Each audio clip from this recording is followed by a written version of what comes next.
ayib waxaan u baraa ribood baan u baahannahay dikrigu waa fara badan yahay qur-aanka oo la akhriyaa ka mida salliga nabiga oo la akhriyaa ka mida sala allahu alayh alih wasalam istikfaartu ilaahay ducada la akhriyo oo dhan baa ka mida intaa dikriga badisuun buuna ajirkaagu badnaanayaa dhowr arrimood baa u baahan inaan ilaalinno si dikrigaan aqrinaynaya naaficu uu noqdo laba arrimood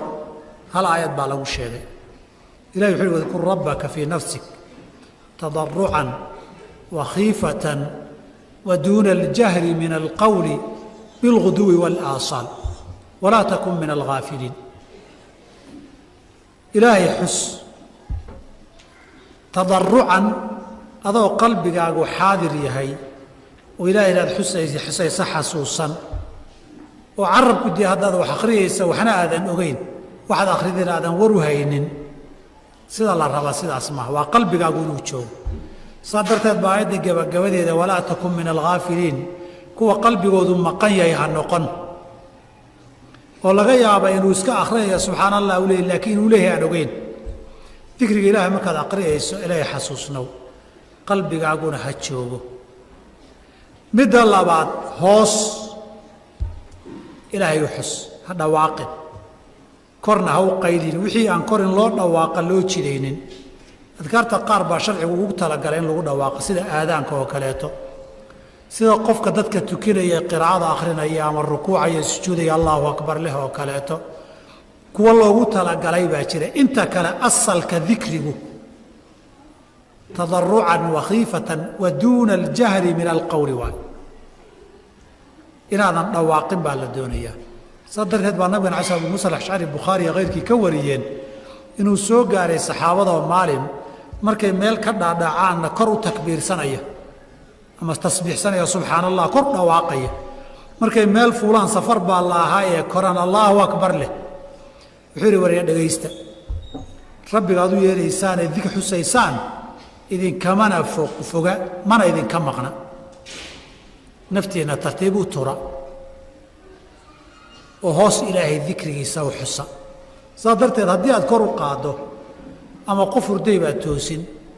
ama qof dikri ilaahay xusayoo ducaysanaya baad tashwiishinood waswaasin ama adigiibaabay hadhow qalbiga shaydaanku waa badan yahay waxbuu gelinoo istutus iyo halla ogaadi iyo wax kaa fasaadiyuu ku gelin saa darteed buu dikrigu u fiican yahay ugu sii fadli badan yahay markaad keligaa tahay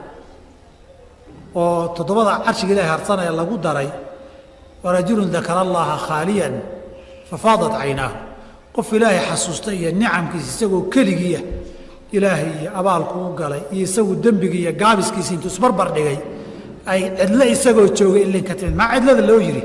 dadka markaad dhex joogto intaad khushuucdo hadday illin kaa timaaddo shayddaanku inuu ku tusaa laga yaabaa dadka si fiican baad u khushuucday ku yidhaahdood jeclaysata dadku inay arkaan marka camalkaaga istutus kaa noqdoo kaa buraa dhici karta cidladuu ku sii fiican yahay haddayna cidlo noqonna inaad qarsato waxaa dikriga ilaahay aad xusaysaay naftaada uun maqashiisay ku fiican tahay waa aadaabta labaadee laga doonayo isla aayaddan iyo aayado kale adab saddexaad bay sheegeen aayadda ilahi wuxuu yihi wakhiifatan idinkoo cabsi alla idinka muuqato oo dikrigani qalbigiinna dareen iyo saamayn uu ku leeyahay tan aayad kala faahfaahisayoo muminiinta lagu ammaanay aladiina idaa dukira allaahu wajilat quluubuhum waidaa tuliyat calayhim aayaatuhu zaadathum iimaana qalbigoodu uu khushuucayo cabsi ilaahay ay gelayso gaar ahaan markii aad soo marta dikriga iyo waxa ku xasuusinaya ilaahay cadaabkiisii iyo dadka dembaabay sida loo ciqaabo adiguna aad xasuusato waxaad khalad iyo dembi gashay marka laakiin dembi dhaafka iyo naxariista iyo jannada aad soo martaay aladiina aamanuu wataطmainu quluubuhum bidikri illaahi waaye markii khayrka iyo jannada iyo naxariista iyo dembi dhaafka laga sheekeeyana qalbigu waa ku xasilaa markii cadaabka ilaahay iyo dembiga la galay iyo sida laysu ciqaaba iyo naariga laga sheekeeyana qalbigu waa naxaayo waa cabsadaa marka qalbigaagu inuu marna xasilaadaa yeesho marna cabsidaa yeesho ilaahay markii aad dikrigiisa xusaysaay inuu qalbigaaga dareen iyo saamayn ku yeeshaa la doonayaa odan qof qalbigiisu maqan yahoo halmaansan yahay aadan noqon waxaa kaloo wanaagsan oo la doonayaa inuu qofku tahaaro ilaahay ku xuso oo markaa ilaahay dikrigiisa xusaysaay mar walba waad xusi kartaa mar walbana ajirkeeda waad leedahay laakiin aad tahaaro qabtood weyse qabto ku sii fiicanya nabigana calayhi salaam nin baa salaamay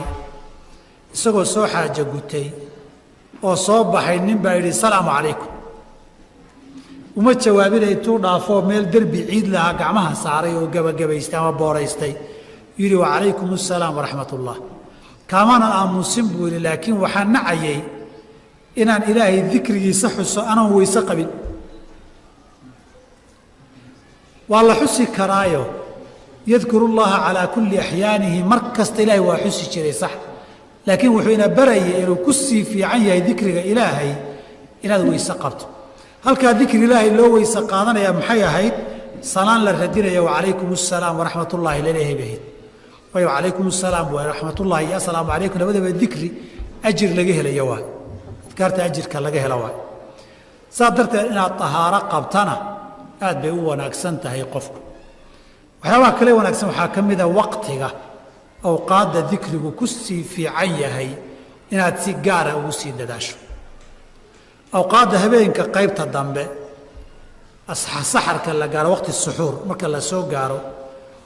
ama salaada maqrib iyo salaada subax adaankeeda inta u dhaxaysa markaad saacadaha saddex u qaybiso laba markay tagaan qaybta saddexaad ee dambe waqtigaa waqtiga ilaahay adkaarta iyo ducaadka aqbala wey waqtigaasi waa waqtiga fadliga badan abu muusa alashcari waa kii nabiga weydiiyey ee yidhi ayu ducaai asmac ducada teebaa ilaahay wuu aqbali ogyahay wuxuu yidhi jawfu leyli alaakhir habeenka qaybtiisa dambe waana xilliga nabigeenu inoo sheegay alayhi salaam ilaahay samaau dunya intuu u soo degay inuu odhanayo waryaa i baryayaan wax siiyaa waryaa dembi dhaaf raboon u dembi dhaafaa waryaa wax i weydiisanayoon ugu deeqaa laakiin waa xilliga hurdada ugu macaanta marka horey in loo seexdaa leh inay kuu suura gasho in habeenkii qaybta dambe aad soo kacdo hadday suurageli weydo subaxa hore salaad subax markaad tukato bilghuduwi walaasaali waay bilghuduwi kallahaadda subaxa hore mar allaalay markaad rabta inaad kallahdo guriga markaad ka baxaysa adkaar baa la akhrin adkaartaa inaad akhrisato oo salaad subax kadib akhrisato arrintaa waxay leedahay awqaadda fadliga badan weeye maalintii oo dhanna waan soo marnay shaydaanka inay xifdi kaaga noqon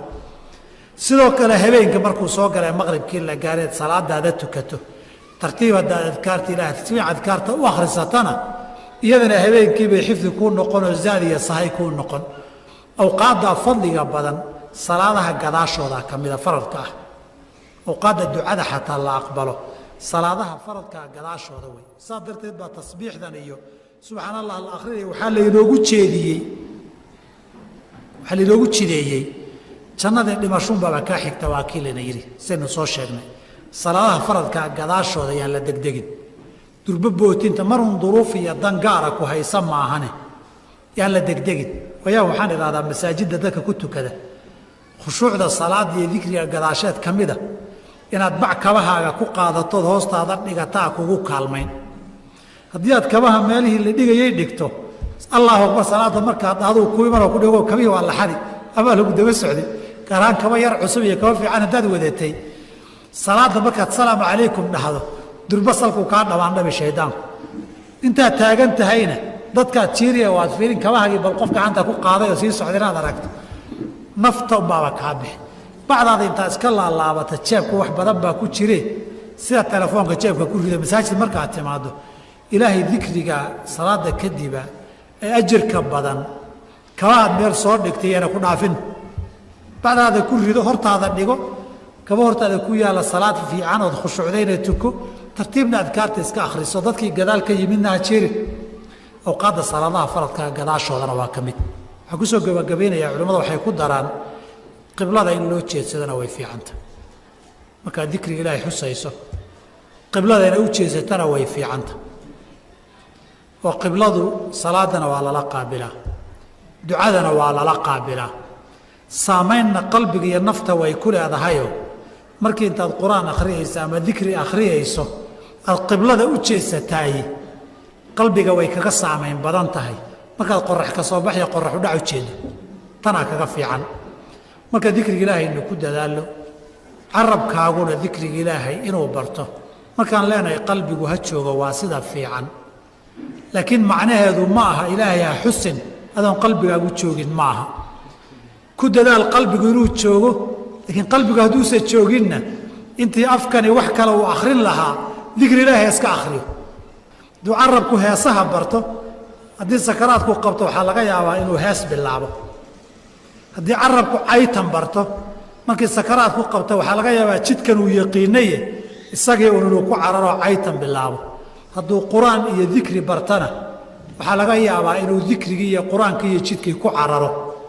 dikrigaa lisaanuka ratban min dikrillaahi waxay dawo ka tahay hadday xaalad iyo sakaraad kugu dhacdo xakamayntii ay farahaaga ka baxdo ogow haalibku afkaagu wixii u badnaan jiray unbuu jidkii weylaa uu yaqiinay unbuu qabanayaa dhabbihii unbuu cagta saarayaa haddaad dikriga ilaahay u badiso saa darteed baad marar badan waxaad aragtaan qof miyirla oo qur-aan akhrinaya iyo qof miyirla oo dikri iyo tasbiix akhrinaya markuu miyir qabe bay ku badnaayeen markuu miyir beelayna dariiqii sidaa uu ku dhinteen baana lagu soo saari isagoo dikri ilaahay akhrinaya dee qofkii qur-aan shaydaan iyo bala akhrinayana isagoo bala akhrinaya baa la soo saari marka dikri ilaahaynu ku dadaallo maalin dhan baynu meeshan joogaynaa marna waxbaad dhegaysanaysaan inta kalena dikriga ilaahay badintiisu wax badanoo liibaana inoogu kaalmayn ilaa xaqii khayrka allah ina waafajiyo dikriga iyo iimaankana allah inagu sugo maalinteennana maalin khayr qabta allah ka dhigo waa mahadsan jazakum allah khayr wassalaamu calaykum waraxmat ullahi wabarakaatu